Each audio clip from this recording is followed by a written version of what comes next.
in our agency, we have to respond to dead body calls. You know, people die, and you're not quite sure what caused the death, so they'll send out police officers sometimes if it's suspicious.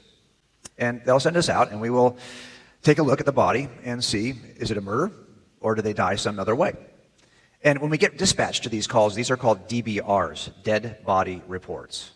So a couple of years ago, our officers were dispatched to a dead body report, and they recognized the address because this lady, who is now supposedly dead in her bed, this lady was a pretty committed drug addict, and they had known her for years. I knew her because I had arrested her for bank robbery, okay?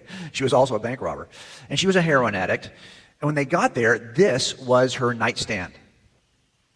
Next to her bed, her body was in the bed. I'll give you a close-up.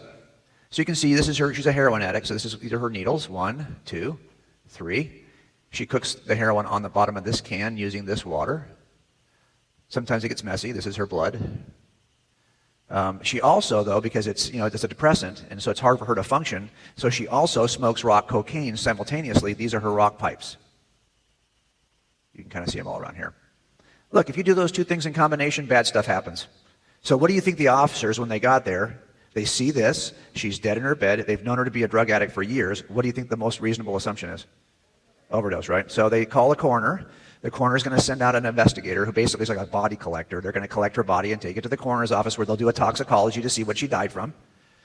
And they're waiting for them to get, because it's Los Angeles County, that takes a while, maybe an hour and 15 minutes. Officers are standing around waiting for the coroner's investigator. The coroner's investigator gets there, sees this, pulls down the blankets, and sees that she's been stabbed to death. It's not an overdose, it's a murder. But the officers never even bothered to pull down the blanket. Why? Well, because they thought they knew the answer before they started.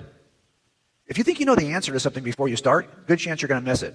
Either you're going to get the wrong assumption or inference, or you're just not even going to look for any further evidence because you think you know the answer already. One of the first things I teach young investigators is don't be a know-it-all. Don't think you know everything before you start investigating. Make sense?